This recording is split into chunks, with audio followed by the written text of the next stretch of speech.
And we want to welcome you to the one thing I want to tell you is this, where you have two ordinary girls talking about not so ordinary shit. I am Ashley. I'm Tiffany. And we two ordinary girls talking about shit. So the first thing I want to say is this. You might as well cue the Drake music in my feelings, bitch, because I have been in my motherfucking feelings. Why, girl? Why? That bald-headed ass cop. What happened? Listen. If y'all don't know already, I know a lot of you have joined this podcast from my TikTok, and we want to welcome you. This is a sisterhood and a safe place. Yes. And you keep the bitch ass niggas out of it. And we don't judge. We do not. This is a safe space. So, y'all, I've been going through it, y'all. I have been dealing with this guy who we gonna name Mr. Officer. And Tiffany knows he's been inconsistent since day one. Okay? Day fucking one. And I've just been in my feelings, and I just really been trying to like soul search and get this shit like together, because I really be feeling like this my nigga and this my person, but he just be. Do you want to go into detail about how kind of fill the crowd in about how you met, how you guys met? Give you a little history, a little dialogue about. You know. So we met on a dating app. Wait, sidebar, because we need to get into that. That would be a great topic too about the dating app. Yes. Oh God. Listen, because we are both millennials. We are both millennials, and dating apps is just not our fucking thing. No. But I decided to try it because I'm new to the dating world. I was in a 10-year domestic fluctuationship, is what I like to call it, with this man who I ended up being related to the same child as me. And I'm just new to the dating world, and I don't get out much. And I was just like, my cousin suggested it, so I did it. I did it. And worst day of my motherfucking life. I mean, it hasn't all been bad. It wasn't that bad. It started out well with you guys. It started out good with you and Mr. Officer. I had really high hopes for you guys' relationship. It has been very rocky. However, it started out pretty good. Bitch, that nigga been inconsistent a motherfucker. Okay, you giving him a little bit too much credit. I did. I gave him a little credit. Because listen. Okay, let me ask you this. Would you take anything back as far as the experience? Not even that though. You know what? You stupid. No, I'm not gonna lie, y'all. Okay, real shit. Let me say this. We're gonna get into some real important topics, but I just gotta this gotta be episode 1 because I really been in my fucking feelings about this nigga. Get it off your chest. Been doing some soul searching. Get it off your chest. Okay, so what I'm gonna say is this. I love that nigga. But he's not good for me. You know, I feel like too much of anything is not good for you. And I feel like it's his inconsistencies. I feel like me pouring my heart out. I just feel like it's not healthy for me. I'm not getting anything out of it. Even if it was a situation where we were just sleeping together and it was understood. But the fact of the matter is there's a gray area. Yeah. There's constantly been gray areas. You know, I feel like you and I have been going through this journey with me trying to heal from this. And you said some real ass shit the other day. What I say? Like, let me tell you what that girl said. She had said that you had said, Ashley, with you coming out of a relationship that was traumatic, I don't think that you're ready to deal with something, and you haven't really in so many words, you haven't really shared the layers of that trauma, and to get into this situation, which is a different type of trauma, but it's different experience, for sure. And it's like you're not ready, for that, right? You shouldn't. I don't want that for you, right? You don't deserve that, right? And it's been tough, y'all. It's been a year, and I just feel like at the end of the day, a man knows what he wants out the gate. You're an example of that currently in your present relationship, which we'll get to that. But y'all, like, we just gotta I just be wanting to talk about my feelings, and I just feel like truthfully, honestly, if I'm being raw, I love him. Yeah. Okay, I love him, and that's okay. That's okay. I mean, we tend to gravitate towards things that hurt us. Yeah, we do. Realistically, when we've been through trauma, when we've been through, shit that we shouldn't go through, we tend to think about it. We tend to accept less. We accept, it's accepted. And that's really what it is. So I'm going to tell y'all what I have been doing to get myself up out of this rut. Okay. Because I'm going back and forth. I've cut him off. I've reached out. I've had too many drinks and I've contacted him. And the type of guy that he is, it's like he likes the cat and mouse. And if he has to be in control. And if he gets to a place where he's not in control, it brings out an insecurity within him, is what I've noticed. And I feel like in this case, I have to take my power back. I have to. And what I've been doing is I literally, okay, so I'm going to be real with y'all. I did some thirsty ass shit. My Facebook was private. Okay. It still is private. But I made my stories public after I sent that nigga that friend request. Which is still in pending motherfucking status. And he had texted me, was like, oh, you playing game? Like, what are you doing? And, you know, I'm not the type of chick that play no games. I'm not. But I feel like this nigga was playing so many games with me over the summer that I feel like that spirit jumped into me. You had to reciprocate. I did. Ain't nothing wrong with that. I sent him a friend request. Y'all know that nigga ain't accepted that shit. And it's been since fucking June. That's crazy. That's crazy, right? So ever since then, I said, you know what? This nigga gonna see me. He gonna see me. So I made my stories public, right? Now, granted, we're not friends, but I always have an unknown viewer, and I know who that bitch is. I know it's him. And you know, because like initially, I would kind of go look at his, and you know, clearly he could see that. Well, I don't know how many unknown viewers he has, but his stories are public as well. But his page is kind of private, right? Okay. Anywho, I've also been diving deep into attachment styles. I got a question. Okay, go ahead. Quick, before you get into that. Because if you are... Okay, I see. If your page is private, then you come up as an unknown... You come up as an unknown viewer. Not if your page is private, if you're not friends with the person. So we're not friends. Yeah. So if my because you can separate your actual page from your stories. Right. My stories are public. My page is private. Right. So if I'm not friends with you and you view my story, I see that an unknown person viewed it. Right. But sometimes, because I have the same thing. Like I be seeing that too. But sometimes if we're not, I've seen people that I'm not friends with. It'll still show me who viewed it, that person. But I want to, but you see, I think your Facebook, you have like you monetize stuff. Yours is different. Oh, okay. That makes sense. Yeah. So I know it's him. Yeah, because first of all, it ain't the man that's related to the same child as me because he fucking blocked, bitch. It's Great Wall of China up in this hole. He gets no access to me, bitch. If I find out a hoe he fuck with up on here, bitch, I block that hoe too. I block that hoe too. Y'all ain't getting no parts of this. That whole ass nigga he created a fake kid. I like that nigga too. Listen, I don't play. Listen, Morgan had the random man from Atlanta. I got the man that's related to the same child as me. That nigga is absolutely the fuck not. So I know it's not him. I know it's him. So I got a little satisfaction out of knowing that he was still checking for me, right? It would do something to me. Then, bitch, I would get in my fucking head about it. I'd be on TikTok. These TikTok readers would be like, girl, he wants you. Not the media. He wants you. And I'm like, I cannot. It was really feeding into my delusion. You are stupid, it was feeding into my delusion. So I would find myself. But that shit be low key lit though. For real. But they be telling the truth though. That shit, yes. It be some of them. It be some of them do. Sometimes some delusion is okay. It be too fucking real. Like it be too accurate. Yeah. Some of the stuff, right? I have to say that's true. But I found it was just I was getting in my head about it. I was really tripping, bitch. I was tweaking on that. And excuse me, and y'all gotta understand, Tiffany was with me throughout the whole summer going through this shit, y'all. When I tell y'all this nigga had me weak in the knees, stand up, bitch. Y'all, like, yo, how many different like when I tell y'all, listen, we broke out praying one night. Fucking right.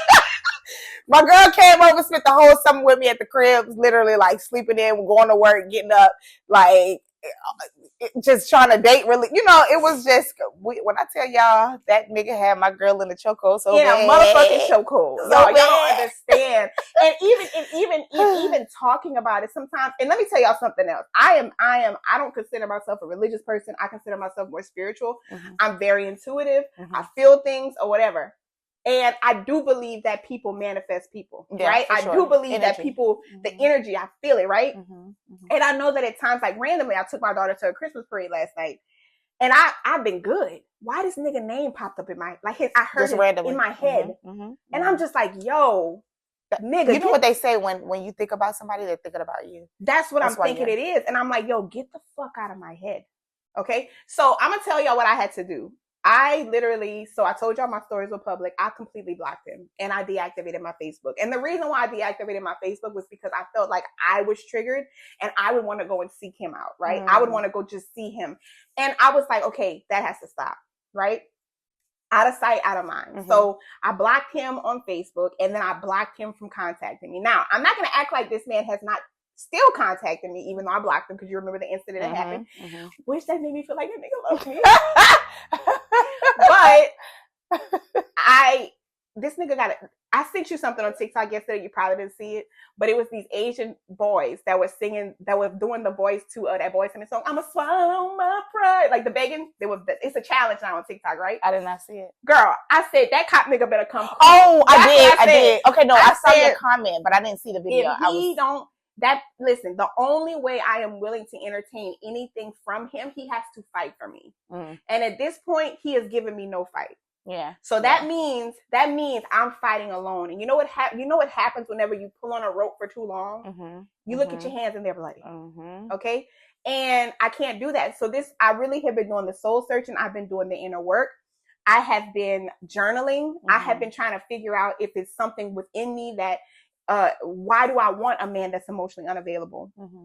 So I've really, really I've cried. I've been praying. Like I really have been shedding, I'm not going to necessarily say my old self, but I have been shedding that version of me that is yearning for someone who is clearly unavailable to me. And I just feel like, and I made a TikTok about this. I feel like after I have done all of this heavy lifting by myself, you think I'm about to just let you spin the block after I didn't have to do all of this work on my own?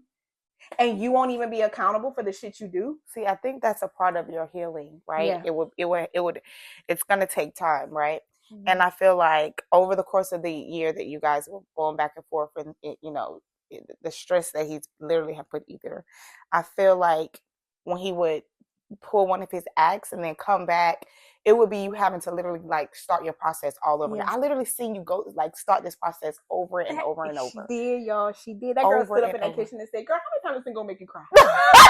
No, bitch, because you came to my house I was mad, girl. When you came to my house that last time crying, bitch, that shit had me pissed. I was ready to pull up on that nigga. And you know what? We're gonna speak this into existence because this podcast is gonna reach over 1 million listeners. That's right. We are. And I'm gonna tell you something. Mr. Officer, when you hear this, yo bitch ass, go ahead and be this. I wanted to scrub the ground out, baby. Girl, when I came to your house after that nigga pulled that shit talk about I just showed up over there. Oh baby, we got a lot to unpack. Girl. When it comes to Mr. Officer, we got so much to unpack, y'all. But like y'all, I still love that nigga. That nigga sent my baby over there crying. That shit had me mad as fuck. Oh, I was in that motherfucking hole crying. You know what I mean? I'm like, why this nigga be? And y'all wanna know the kicker? He's 10 years younger than me. But you think that's not honestly, that's more common than people think. Because it really is. Like I don't think that's really an issue. I don't think it's an issue, but I find that it's an issue when I get to places where I need him to meet me where I'm at intellectually, emotionally, and he doesn't. But I don't think that he's not a dumb man. No. Like I hear how you've talked about him and how you guys connected and how you admire the fact that he's a great dad and how he interacts with his family. Amazing in his career. Listen, excuse me, Mom, if you're listening, close your ears. Close your ears, Miss Jocelyn. I'm karate too. That makes my pussy change. No, that is a turn on. That is a turn on. Like, yes. And listen, I've told y'all on my TikTok, if you ain't got no kids, don't date a nigga with no kids. And that was my standard. You hear me? That's another great topic too. We're gonna talk about that shit. But he had to, I don't know. And I fucked around and I fell in love with a nigga that had kids. And that is emotionally unavailable. And you know what? If you could tell me one thing that one piece of advice out of this healing journey that you're going through, what would you say? When it comes to just my healing journey, Mr. Officer, just the whole thing. Stand on business about yourself. Stand on business about yourself. Very good. I think that people learn how to treat you based on how you treat yourself. And if you don't stand on business about you, bitch, nobody will. That's a fact. And I think this Look at my friend growing up. I love that. I love that. And I think that nigga is like, oh, she ain't serious. She's come back around this many times. She's not serious. So give us a few weeks. I'll be able to text her. But this time is different. And I think this time he notices my absence because I'm doing something completely different. I poured my heart out to this nigga, which after we get off of this podcast, I'm going to let you hear it because I still have the message. You were supposed to let me hear it. I'm going to let you hear it. I poured my heart out to him. And I definitely told him that it was heartbreaking, that this has to go the way that it does. And the fact that I have the ability to love and you don't want to receive it. You know, and I don't slap in the face. It is, and and let me say this: we are super, super, super attracted to each other. We have an amazing sexual chemistry. Like, let's just put that out there, right? But it's so, the chemistry is so high between us that we get lost in it when we're together. You know, but it has to be more than that because and you know, I had a hard time, and he was like, friend, it's okay if you love him. Yeah. You remember, because I would say, I think I love him. Yeah. Like, I think. Yeah. And you were like, girl, you know that nigga. Just let it out. So here on the one thing I want to tell you is podcast.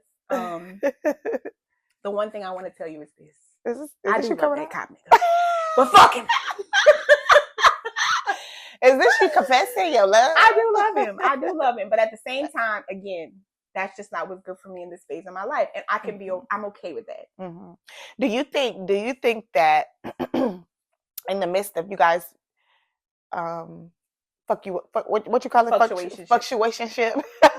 Do you think that you put too much into it and got caught up into wanting a relationship? Was it something that he told you? Because I do remember when you guys first started dealing with each other and you said that, you know, first off, you said that you guys matched on the dating app as a friend, right? Yes. And then I remember you were like, you know,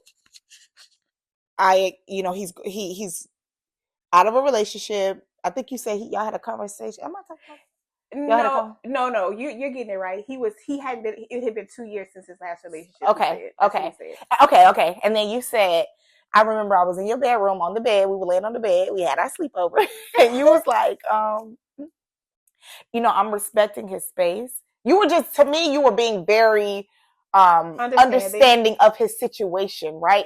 And you were I also saw that you were neglecting what you really wanted. Absolutely, 100%. Yes. I neglected myself. I was 100%. Completely. And I'm like, bitch. How many times we said we get married together, bitch? All right. How many times you said you wanted your man to show up for you? And absolutely, I told him that. Yeah, I said, I need you to show up for me. You know, and whatever. What was the question? Okay, wait. Okay, yeah. We were going somewhere with that. I was asking. Well, okay, so you already answered that about you saying you would just stand on business about yourself. Absolutely. I am proud of you because you have. Thank you. It's been a week. And it's been tough, but I mean it this time. Yeah. And I can tell. I like that. Like I feel like I don't even think his issues are with me per se. I just think that I think it's an insecurity within him because I was just talking to one of my best friends about it before you got here. I think that he sees me as a woman who is put together, right? She pays all her own bills. She's a single mom. She don't really need for shit. What can I add to her life? And I think that a lot of the times you have men who think that they get in their own heads about what they can do for this woman, right? He might feel like, okay, she is way out of her league, right? So let me go ahead and deal with what is comfortable with me, you know, because at the end of the day, I ain't gonna lie, I challenged that nigga. Like, bro, no, you're not gonna. I pointed this shit out, and he would run the fuck away now. Yeah, no, but the fact that you were able to articulate how you really felt whenever something was going on, and whenever he made you feel some type of way, you literally let him know that. And I used to be like, girl, no, don't say that. But then I'm like, you know, you're right. You should say it. You should tell his ass that. Because even if he don't get it now, eventually, right? As life goes on and maybe he begins to get in relationships and he's like wanting to settle down with the woman and whatever the case may be, eventually he's going to, because it's easy to say that he don't understand a lot of shit, you know? However, you schooling a nigga, telling him how you feel and really articulating how you feel and how he made you feel, he's not gonna have a choice but to think about, damn, you know what? When somebody bring it up to him, when he do it to somebody else that he probably really like trying to fuck with and get serious with, and they say the same thing to him, he's gonna be like, damn, somebody said that. Right. Said that. Absolutely. I just feel like I agree. I think I put that nigga on game about a lot. And I'm okay with that. It just is what it is, you know? And I'm not gonna stay stuck in this. I know I'm an amazing girl, and you know, when I was with my we went to a Christmas parade last night, and I was with my daughters, and they were just like, they're married couple, and they were like, the husband was like, you deserve better, and the wife, who I'm, you know, close with as well, she was just like, I know you like him, I feel it, I can tell, you know. She was like, we talked about this already, I know you like him. She was like, but if that man wanted to, he would come after you. And she was just like, he's just not doing it. And she said, very true. She was like, give that Mexican dude a chance. That's what you should have been doing. I know. As a matter of fact, that's what you need to do when we get out this line. I am. You need to hit him up. I'm going to need you to do that. So to conclude, Mr. Officer, because I know your ass gonna hit it. Next time we're gonna have a hotline where you can call in, and we need you to call in on that 1-800 line and apologize. You bald-headed, bean-headed, because we had it up for your ass. I love that nigga though, so shut up. Don't talk about it like that. But you know, we just listen. We gonna come. We gonna do this podcast. Listen, again, it's a safe place for all of us. This is a feel good space. We're gonna talk about some heavy shit. We're gonna do some heavy lifting. We're gonna do the work, and we're gonna also incorporate people who were also affected by the heavy lifting that we have to do. I'm gonna talk about, you know, my previous relationship. Tiffany's gonna talk about her experiences, and because our experiences are completely different. And y'all gotta understand something. Tiffany and I have not known each other all our lives. Me and Tiffany met. How long has it been? 2 years now. Has it been? No, it's got to be longer than 2 years. It's 2 years. It's been 2 years. I've been here. Next year will be 4 years for me. Here, 4 years. We met after you got here we were here for 2 years. Okay, well, let me just say this. Tiffany is my hairstylist, by the way. Bomb ass, fire ass, fucking hairstylist. You hear me? And God brings people into your lives for a reason. Okay. And I found Tiffany on Stoucy. Picked her randomly. She was in the area. Went, got my hair done. Didn't fucking know her from a hole in the wall. And we've been stuck together like glue ever since. Which is crazy because I've been doing hair all of my life and I have never made a friend. I'm not saying I haven't made friends. I've made friends. However, I've never made a best friend. Like somebody that like this. Literally. Right. And somebody was like, one person asked me, they were like, damn. She was like, y'all just met each other. And she was like, y'all are like best friends. I'm like, girl, yeah. I was like, first of all, I don't have the personality. Well, I have a personality that gets along with a lot of people, but to be this locked in with a person, no, we connected, you know? And so with us being so locked in or whatever, like we have literally just talked about our relationship experiences. Tiffany has told me things about, things she's experienced that I'm like, damn, bitch, we need to talk about this shit. And, even though my relationship was one long relationship over the span of 10 years, I'm new to this dating world. There's things that Tiffany shares with me about her insight.